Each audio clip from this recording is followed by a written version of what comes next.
ونستعينه ونستغفره ونؤمن به ونتوكل عليه ونعوذ بالله من شرور أنفسنا ومن سيئات أعمالنا من يهده الله فلا مضل له ومن يضلله فلا هادي له ونشهد أن لا إله إلا الله وحده لا شريك له ونشهد أن سيدنا وحبيبنا وشفيعنا وسندنا ورحمتنا ومولانا محمدا عبده ورسوله أما بعد فأعوذ بالله من الشيطان الرجيم بسم الله الرحمن الرحيم قل هل يستوي الذين يعلمون والذين لا يعلمون إنما يتذكر أولو الألباب وقال عز وجل يرفع الله الذين آمنوا منكم والذين أوتوا العلم درجات. مخی جمعہ دا علم متعلق بیان میں کرو، 13 جمعہ میں دا علماء دا فضائل او دا علماء دا شان بیان کرو، اور 13 جمعہ میں در طویلو چی انشاءاللہ راتلون کی جمعہ کے خصوصاً دا علماء دیوبند متعلق دا تیوسو خبر یارسو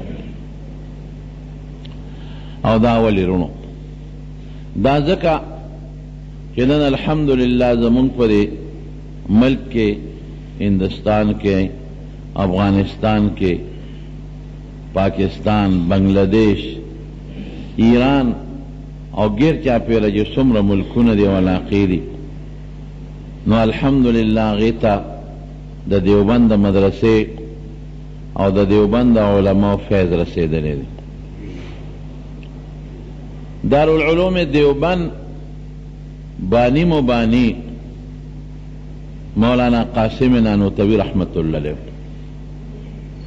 نانوتا دا یو کلی پا ہندوستان کی دی آغی اسیدون کی دی دا دی وجہ وطا نانوتوی ہوئی. دا غا تاریخ تا نا بیانو خدا ویم چی دا دارالعلوم دیوبند دا دی بنیاد سنگ کی خودے شو.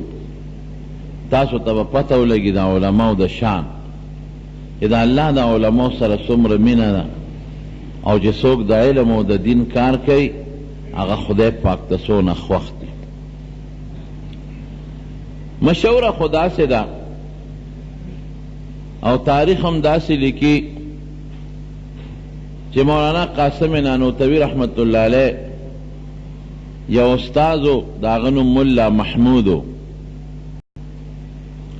آغای کینو او یو رکوٹ بچیو دا غنمو محمود الحسن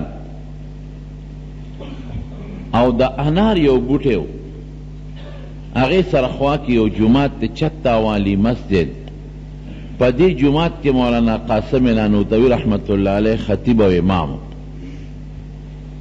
آغای سرخوا کی دا انار بوٹی دی او دا استاز راو اسم اللہ محمود او دا رکوٹ بچی محمود الحسن و تکینو ویدت سبق شروع کر.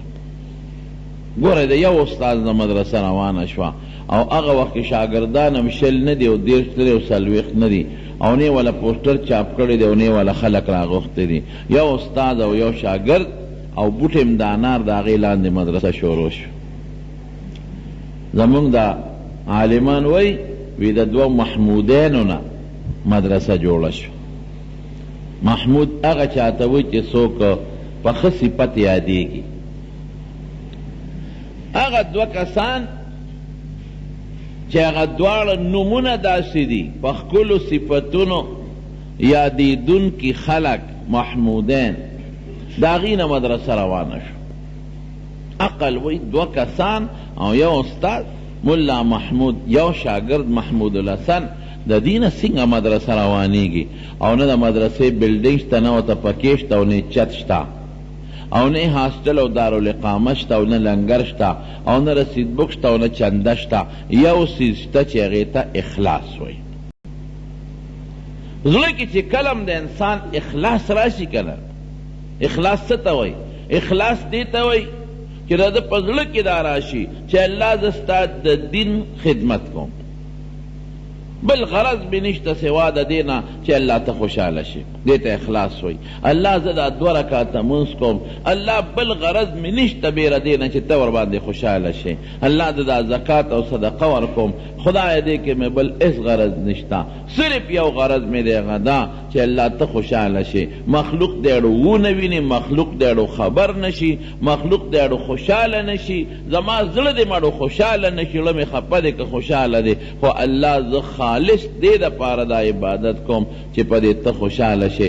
دا عبادت ستا گفت شو، گفت دې ته گفت وایي، تحفه ورته وایي. دې باندې الله خوشحالېږي. زه اکثر یو مثال ورکوم. قرآن شریف کې رب العالمین فرمایي بعض خلک نفلونه ډېر کوي، 60 رکعاته کوي او 40 کوي او 100 کوي، 200 کوي، اخلاص پکې کمی. او یو سړی دې 2 رکعاته مونځ کوي خو ډېر په مینه او محبت او په اخلاص، دې 2 رکعاتو کې د اغوستلو نه طاقت زیات دی. مثال در کوم، یو ته پې پیش تا د یو سړي زوی شوی دی او تا والا په دکان کې مټۍ واغېشتل، 15 کیلو مټۍ دې واغېشتل او د صادر په پلو پورې دې غوټه کړل. دکاندار ته دې وی چې ماله دې پلو کې راواچوه او د صادر پلو کې دې هغه تور او سپینه او شنه چې هر څه ګډ وډ دي، هغه ګلاب جامن او هغه بل شی دې ټول پکې یو ځای کړل، غوټه دې والا ورکړه او دا دې سړي یوړل چې ستا زوی شوی دا مې د مبارکۍ کې راوړي. بل یو سړي صرف 1 کیلو مټۍ واغېشتل خو په اعلی پچی کې بند کړل، شکری کې مزیدار، یو دانې جدا جدا کېښوده او د پاسه پې پلاسټک چړاو کو او ګلونه پې دننه بار کېښودل، دننه یې پې ګلونه پکې کېښودل او د پاسه یې پې ګلونه کېښودل او نقش و قطار برابر کړ، نقش و نگار. نو دغه چې چاله دم دا کیلو مټۍ هغه سړي له یوړه چې ستا زوی شوی دی، رښتیا ووایه ابه په دې کیلو زیات خوشحاله که په هغه 15 کیلو په دا کیلو؟ اب وایي چې کاکا 15 کیلو مټۍ دې راوړه نیکبخته، نو ډبې نه و چې دې پکې اچولې وه، یو شکره نه وه چې دې پکې اچولې وه، نو هر څه دې اچار دې ته جوړ کړ چې صادر پلو پورې دې وتړل خو اچار شو که نه، تور او سپین او شنه او خړ ټول یو ځای شو. یا د خدای بنده 15 کیلو دې راوړل خو ونډه دې جوړه کړه، ونډه غونډې یو ځای کړل. دا به چرګو ته اچوم، که دا به غوی ته اچوم، که دا به چیلی ته اچوم، نو دې پې تلکاري شو. دا دې ته څه جوړه کړه؟ غونډې هر څه ګډ وډ کړل، د خدای نیکبخته. نو 15 کیلو یې بټۍ هم لاړه برباد شوه، سړی هم پې خوشحاله نه شو او چورلټه به پورې خاندي او کور به ښځو ته مو چې راشه د دنیا سعادته، کور ښځې به مو چې نیکبخته دی په دی به د کیلو راوړی خو په سړیتوب خو به دې راوړی وه. غونډې یو ځای کړل، ونډه دې ته جوړه کړه، مونږ څاروي یو که مونږ ګډې چیلی یو، نو دا دې څه بوتاوه راپسې راوړه، دا خو بوتاوه شو، هر څه دې ګډ وډ کړل.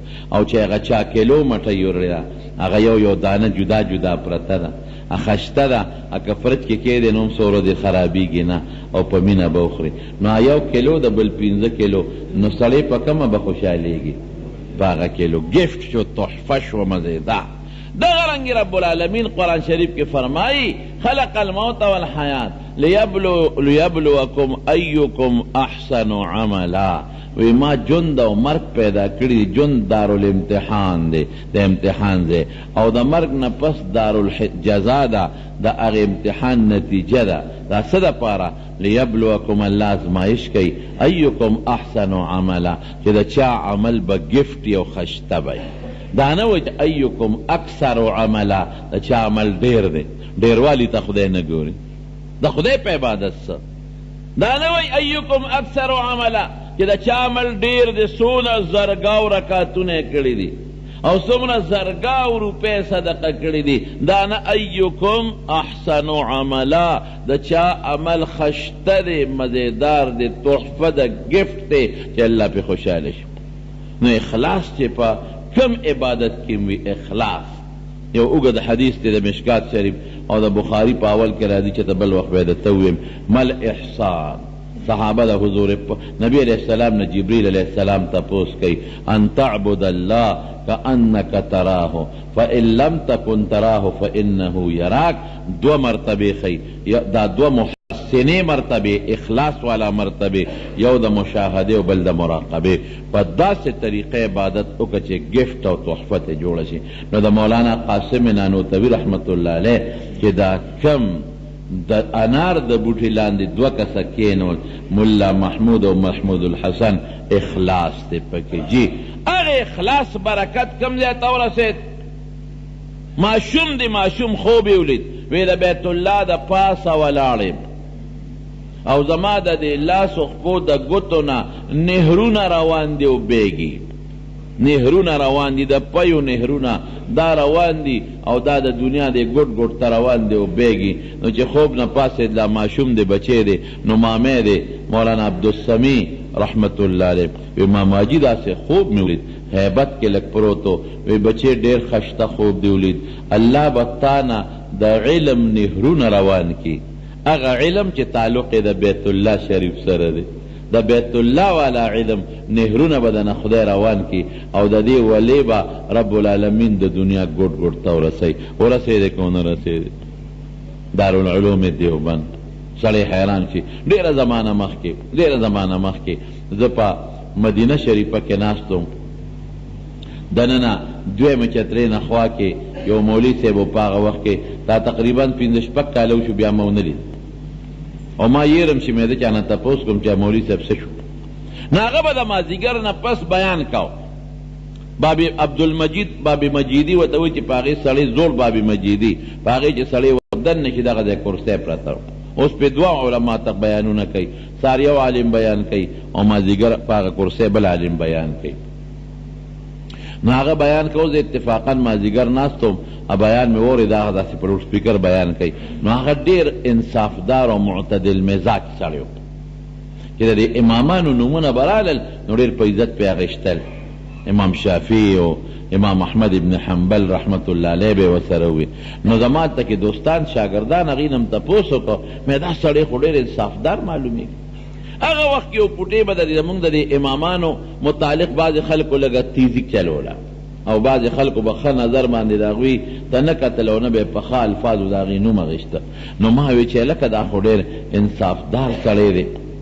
نو ما ته یو کس وی دا خو زمونږ جامعه کې استاد دی او ډېر زبردست ښه سړی دی.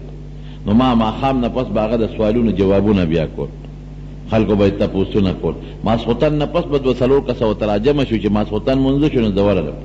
ما ورسره خبرې اترې شروع کړې عربی کې. نو پوه شو، هغه ما ته اردو کې خبرې شروع کړې. ما ته وایي ته د کوم ملک یې؟ مې زه خو پاکستانی یم. تعارف ورسره وشو. ما یې د اردو دې کوم ځای زده کړې ده؟ ما ته وایي زه خو اصل د برما یم. اوس چې برما کې کوم ظلم شروع دی، زه خو اصل د برما یم. نو مې په برما کې خلک اردو وایي. نه، ما ته اردو مې په هندوستان کې زده کړې ده، بهارت کې.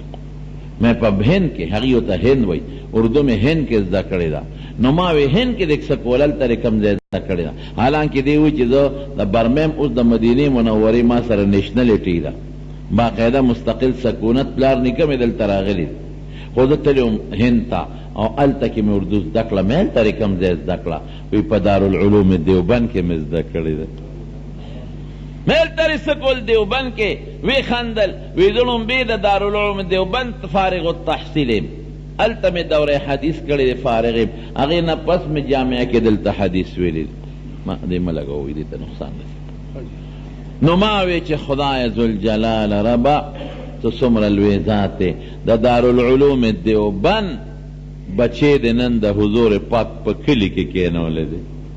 د دارالعلوم دیوبند بچې د نن د نبی کریم صلی الله علیه وسلم په جمعت کې کېنولی دی.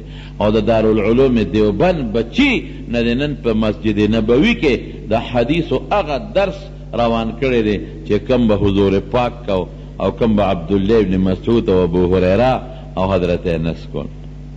دا دومره فیض خدای ورسو د دنیا ګوټ ګوټ. تاریخ هم دغسې لیکي چې دا انار د بوټي لاندې دا 2 کسان کېناستل. ملا محمود و محمود الاسد، لیکن ما دا علامه شمس الحق افغانی رحمت الله علیه نه په خپل اوریدلی. هغه وی د مولانا قاسم نانوتوی صاحب استادو شاه عبدالغنی رحمت الله علیه وی هغه وفات شو. طالبانو سبقونه نیمګړي پاتې شو. طالبان را روان دي، بسترې په اوږه دي، دقه جومات ته رالل چې دا کم چته والی مسجد دی، چې رالل ستړي ستومانه دي، پکې خوشترې نه بجلي نشته. نو طالبانو جومات کې بسترې وغورځولې او پرېوتل چې دمه شي، او بیا لګیا دي په اوبو باندې، څوک غسل کوي، کوزې ډکوي، او څوک اودسونه کوي چې یخ شي. مولانا قاسم غرمه ده، مولانا قاسم نانوتوی رحمت الله علیه دی جماعت کې امام دی، او افغانی صاحب به دا فرمایل وی دا هغه د خامتا جامې به وي او د خامتا پټکې او لوړ دنګ سړی و، دا به هغې وي. نو چې دې سنګ ستړي وه، پې پوه شو چې طالبان دي د دین، او دا خو ستړي دي، ګرمیم شوې ده. نو هغه ورته زر زر اوبه راویستې او کوزې ورته ډکولې، او طالبانو په ځان کوزې اړولې، ځان یخی. نو هغې ونه پېژن چې دا عالم دی، هغې وی ګنې دا د دې جومات څوک خادم دی یا څوکیدار دی. افغاني صاحب به وخندل، ویا یو پکې آواز ورکړه چې بڑے میاں ذرا پانی جلدی نکالو، لوٹا جلدی بر دو، بابالو بزر راو باسا، لوٹی زر ډکوا. او هغه لګیا دی اوبه راوباسي چې طالبان کله یخ شو او پرېوتل. نو یو بل سره دا تذکره کوله چېرې زموږ شیخ وفات شو، شاه عبدالغني صاحب، دا هم د مولانا قاسم صاحب استاد و. مولانا قاسم صاحب احادیث د شاه عبدالغني نه ویلي، او شاه عبدالغني رحمت الله علیه احادیث د شاه عبدالعزیز نه ویلي دي، د شاه محمد اسحاق نه ویلي دي، او شاه محمد اسحاق صاحب احادیث د شاه عبدالعزیز صاحب نه ویلي دي، او شاه عبدالعزیز صاحب احادیث د شاه ولی الله صاحب نه ویلي دي. شاه ولی الله صاحب د هندو پاک او بهارت ته حدیث راوړي. نو دا د هغه استادو، طالبان د استاد شاګردان دي. نو چې دوی کله یخ شو، نو یو بل سره ذکر کوي چې زمونږ شیخ وفات شو شاه عبدالغني، دا باقي سبق به چا نه وایو، یاره دا خو سبقونه نیمګړي شو، یاره چته لاړ شو، څوک یو استاد یادوي څوک بل. مولانا قاسم صاحب ورته وایي نانوتوي رحمت الله علیه، وی زه به یې راته شروع کم کړ، ما نه ووایه. هغې وخندل، ای بابا دا بغدادی پټی نه ده. هغې ویې ګنې دا به الف زر او بادبر وي، بابا پسې پوهېږي، د جامو ته وګوره، پټکي ته وګوره، د سلیدلو د خامتا جامو ته وګوره. وی بابا دا د حدیثو کتابونه دي، او دا د بغدادی پټی نه ده، قاعده نه ده. مولانا قاسم صاحب ورته ویم دغه حدیث ته ته زه یادوم کړ، زه به درته ویم که خوند یې در که خو ډېره ښه ده، او که خوند یې در نه که چې کوم خوا خوښ یې لاړ شي. هغې به پورې بیا وخندل. یو طالب ویل لکه شروع به دې وکړو بابا نه، وبه ګورو چې بابا څه وایي. نو کتاب یې ورته راکوله وکړو. نو بابا ورته وایي مولانا قاسم صاحب وی نه بچې سر نه چې کوم ځای د نه سبق پاتې دی هغه ځای راواړوې. وی ښه په دې ټکي د مونږ استاد ووې، او دلته د مونږ استاد وفات شو دې ټکي کې. قسم دې زه کله حیران شم. پرون مې یو کتاب کته، زمونږ د احادیثو په استادانو کې یو استاد تېر شوی دی ابو زرعه، لوی محدث دی، چې څومره کتابونه دي په دې ټولو کې ابو زرعه شته، لوی سړی دی. هغه د حدیثو درس کو، علما مقام لري جي که نه. مونږ ته خو علما سې قصبګر ښکاري، مونږ ته خو د علماو شان نه دی معلوم. که د علماو شان مونږ ته معلوم شو، قسم دی دا خلک به په دې خپلو ګیرو د علماو لاسونه پاک کړي. خو که شان معلوم شو، دغه ابو زرعه حدیث خی. نو د پیغمبر علیه السلام یو مشهور حدیث دی چې من قال لا اله، من کان آخر کلامه لا اله الا الله دخل الجنه. د چا چې اخیری خبره لا اله الا الله شي، نو دی به جنت ته داخل شي. دا حضور پاک فرمای. نو چې دی د طالبانو ته درس کوي، او دا حدیث یې وی چې من کان آخر کلامه لا اله الا الله، نو چپ شو. دغه وی چې اخیری کلام لا اله الا الله شي، نو ورپسې دخل الجنه، جنت ته داخلېږي. دی دقه دې پاتې شو. من کان آخر کلامه، چې اخیری کلام لا اله الا الله شي، نو چپ شو. نو یو شاګرد لقمه ورکړه، وی صاحب دخل الجنه، ورپسې دا ټکی دی چې جنت ته به داخل شي نو دغه ګونه کو نو بل طالب لقمه ورکړه فتح ورکړه وی صاحب دخل الجنه حدیث کې داسې دی ورپسې هغې وی ګنې دنه راروستو ټکی هیر شو نو د بیا غږونه کو نو بل یو شاګرد ورغی نو چې ورغی وی کتل نو ساتې وتې وه الله چې کوم د انسان کار دی اصل دی چې لا اله الا الله وی نو دخل الجنه والا د چا کار دی د الله کار دی من کان آخر کلامه لا اله الا الله چې اخیری خبره لا اله الا الله شي دقه اوی نو هغه بل خبر الله ځان ته پرېښوده دخل الجنه چې بچي زبر جنت ته چې بنده زبر جنت ته داخل لکه یو سړی کشر ته بچې دغه تو کړ دا باقي کار زما الله وی بنده ته وی چې اخیری خبر لا اله الا الله د حضور پاک د مبارک خلی دویم ټکی دخل الجنه زما کار د جنت ته علماء لوی شان لري نو مولانا قاسم نانوتوی رحمت الله علیه و تاغذی راواړو نو چې راواړو تحقیق یې وته شروع یې وکړو طالبان خو یا ډډې والې وي یا ګوته خوله کې ونیو کېناستل چې خدای دا څوک دی دا خو بابا نه دی دا خو د علم بابا دی دا خو ظاهري کې وجود دا غیر دی دا خو غیر دی دا علم د دې سوی هغه تحقیق او بېکتو د حدیثو کتاب بېکتو خول ځان له مسله لري بېکتو لګیا دی مطالعه کې او دی لګیا دی چې ښه تحقیق یې وکړ او سبق اختتام ته ورسو نو شاګردان مو ته څه وی حضرت مخکې وی بڑی میاں اس ہوتی حضرت یا تو آپ شاہ عبدالغنی ہیں یا ان کے شاگرد اور یا ان کے استاد ہیں یا خود تو مغا شاہ عبدالغنی او مغا جم دے شوی لکه چې هغه مونږ ته کم تحقیق کونه قدر راته وکړو چې هغه څنګه طرز او بیان او اقصد وکړو یا خو هغه او یا د هغه استاد یا د هغه شاګرد دی ځکه ستاسو د هغه لهجه انداز تحقیق یو دی مولانا قاسم صاحب وی هغه زما استاد او د هغه شاګرد دی نو افغاني صاحب وی چې د حدیث او د درس اجرا د دقه ځای نه وشوه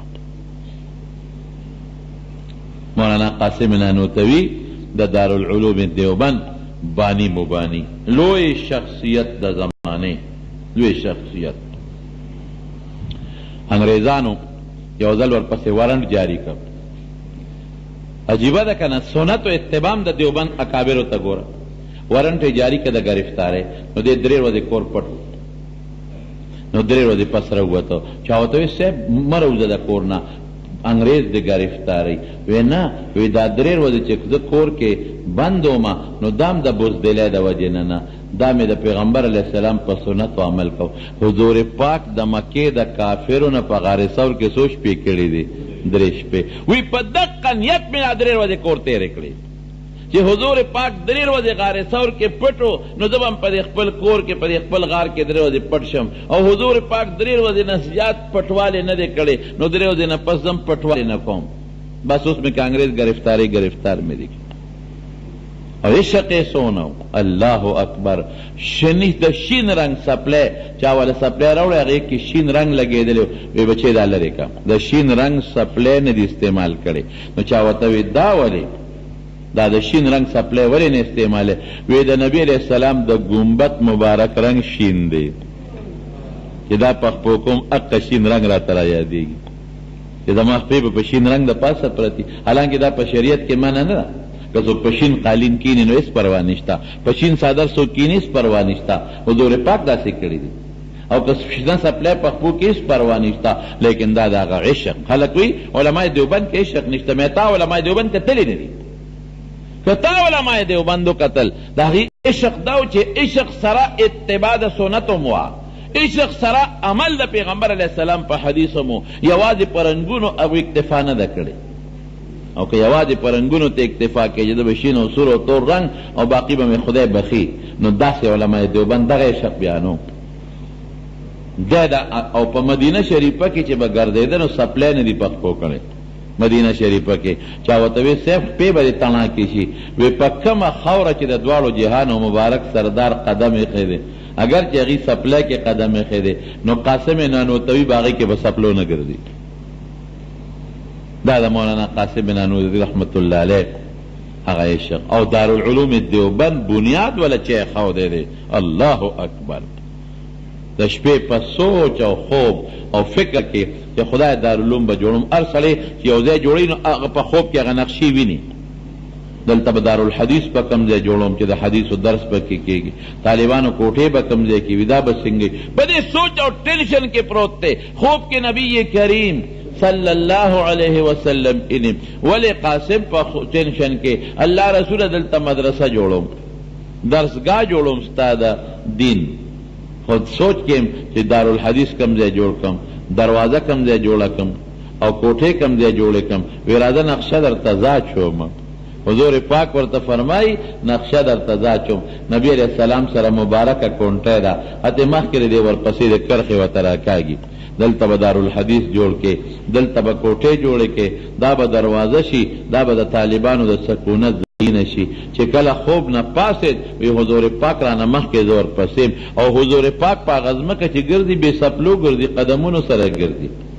چې راویښ شومه زړه کې مې رالل چې خدایه زر ورځم اسې نه نقشه رانه غلطه نه شي.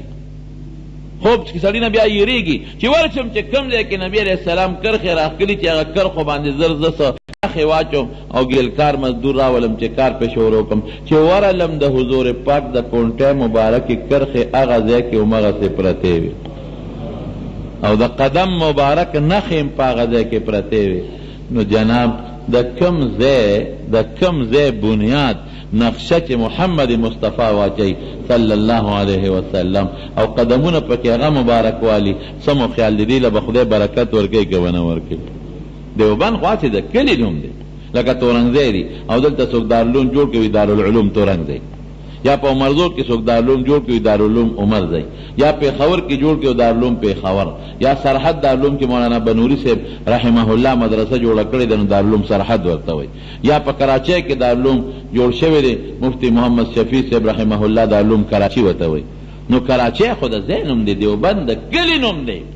هغه کلي کې مدرسه جوړه شوه نو په دې بنیاد ورته دارالعلوم دیوبند ورته په دې بنیاد ویلې کېږي. دا چې کم لومبې شاګرد دی، دا شاګرد چې تاسو ته مو وی محمود الحسن، هغه نه خدای څوک جوړ کړ؟ الله اکبر. دا هغه نه خدای پاک شیخ الهند جوړ کړ. هند پاک دا یو لوی شخصیت ته خدای جوړ، دومره کار ته الله واغشت په هر پهلو کې. ګوره ما تاسو ته وی چې د عالم وجود دا د الله رحمت دی، دومره کار ته خدای واغشت چې سړی حیران شو. شیخ الهند مولانا محمود الحسن رحمت الله علیه 1857 د تحریک آزادۍ قصې به تاسو ته یاد دي، د سکول کالج په کتابونو کې ویلي. د هغې سرخیل شیخ الهند بادشاه خان، الله دې مغفرت نصیب کړي، بادشاه خان د شیخ الهند سره ملګرتیا کې پاتې شو. بادشاه خان سره به د شیخ الهند رابطه وه او شیخ الهند له بوله هدایات ورکول. او زمونږ حاجي صاحب تورنګزی رحمت الله علیه، باباجي صاحب د تورنګزو باندې چې مشهور دی، تاریخ وګورئ، تاریخ در ځانه درته نه وایم. د شیخ الهند رحمت الله علیه مستقله رابطه وه، که هغه د انګریز دلته خلاف جهاد کړی دی، د شیخ الهند مولانا محمود الحسن رحمت الله علیه سره مکمل روابط دي. استازي ویلچان به ولا لېږل لا لېږل، نو انګریز ګیر کې جي نو جیل کې واچو. نو هغه زمانه کې د مالټې جیل خطرناک جیل، تورې اوبه به ورته وي، دا اوس هم چې دی بلیک واټر تورې اوبه، دا همغه سلسله ده تورې اوبه. او دا د مالټې جیلو صاحب هغې کې قید مولانا حسین احمد مدني رحمت الله علیه د هغه شاګرد دی. هغه وی زه لاړم، ما چې زما شیخ انګریز ګیر که دی به دننه څه کوي، خدمت یې پکار دی.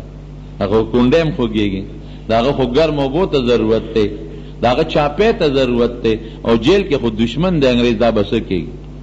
نو مولانا حسین احمد مدني رحمت الله علیه لاړ چې د جیل داروغله ورغی، وی امام دې جیل ته وردننه که. الله وی جیل نه خو خلک امان غواړي نیکبخته، ته څه کې؟ وی زما شیخ چې څه ګناه او غلطي کړې دا زم کوم، ما وردننه که. وی نوم دې څه دی؟ وی حسین احمد. او ته خو زمونږ مطلوب یې، خدای خپله ګوتو له راوستی. وردننه که چې وردننه که شیخ الهند صاحب له ځان ورورسو، حسین احمد تیم گرفتار کړې. وی صاحب به زم تاله راورسېدم، هغه دا خیال وکړه که نه دی ګرفتار کو. نو شیخ الهند صاحب چې بکلا او دس کو نو په یخ اوبو به نه شو کولی چې په یخ اوبو به دسو کې بیا به دا کونډه او دا ډو کې خوګېده او جیل کې خدا ګرم اوبو تنظیم نشته صاحب څه تکلیف ته اس تکلیف نشته حسین احمد دا چې وبټول یخې دي ګرم اوبو تنظیم نشته جیلیان هټول چې کم پراته دي دا خدای انګریز دشمنان دي انګریز کم ځای ګرمه اوبو ورکړي سار وختي مولانا حسین احمد مدنی رحمت الله علیه وتا تړ مې وبګر مې پیش کړی ها صاحب والا هغه دسو کو وی حسین احمد دا تړ مې وبد کم ځای نه را پیدا کړ وی حضرت تاسو مګه وغو سار وختي به تا تړ مې وب ملاويږي غرمه خو بیا وب نور ته ګرمي شي پروا نه لري خدا